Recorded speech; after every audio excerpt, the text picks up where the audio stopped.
What's up? This your boy CJ Goodfella back with the Boxing Clinic and doing the year end video. Hopefully I have a 2016 wrap up boxing show coming up pretty soon.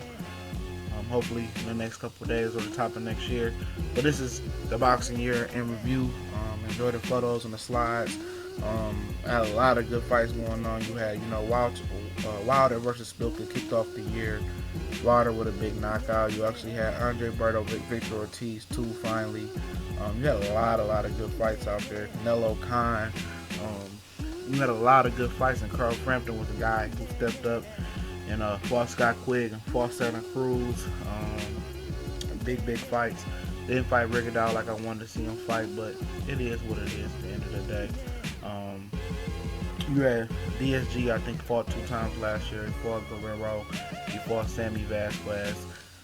Not a world beater, but more active than he had been. I thought he fought 1 time the year before. And actually, this, most people thought this was a slow year, especially in the fall. Around, I think it was the month of October. It was probably one of the worst months in boxing I've ever seen for fights. But it wasn't nearly as bad as that one year where Golden Boy and Oscar and Al Heyman were going through, their little thing, and they were trying to get all their fighters up out of there, and they was fighting all little bitch fights and sorry fights. You had Joshua, who stepped up this year and fought for a world title, beating a fraud Charles Martin and beating a game Dominic Brazil.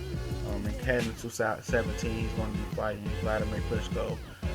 So he's definitely stepping up his game. Then you had the Charlo twins, who actually both captured world titles after a long run. They're very young, turning pro. I think they turned pro at 19-20, and they finally stepped up to competition together. Jamil was already stepping up in competition. Jamal finally stepped up, won a world title first. When people thought Jamil was the more deserving, but Jamal looks the part. He looks to be the better fighter right now. Then you had Joe Smith Jr. splashing on the scene this year with 3 knockouts. One versus with knocking Bernard Hopkins out the ring and knocking out Fonfara, who was a fan favorite after going against Adonis Stevenson. A lot of great fights that continued to happen this year. And you had some mismatch with Golovkin fighting. Kell Brook will turn out to be a pretty good action-packed fight. You had Golovkin fighting Dominic Wade.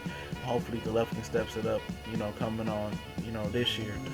You actually had Andre Ward getting more active, fighting 3 times this year, fighting Sullivan Barrera, a Pan Am gold medalist as an amateur, who just got a big win on HBO Latino. Also fighting Brand right before he fought, Sergey Kovalev, and then defeating Sergey Kovalev in a razor-thin fight.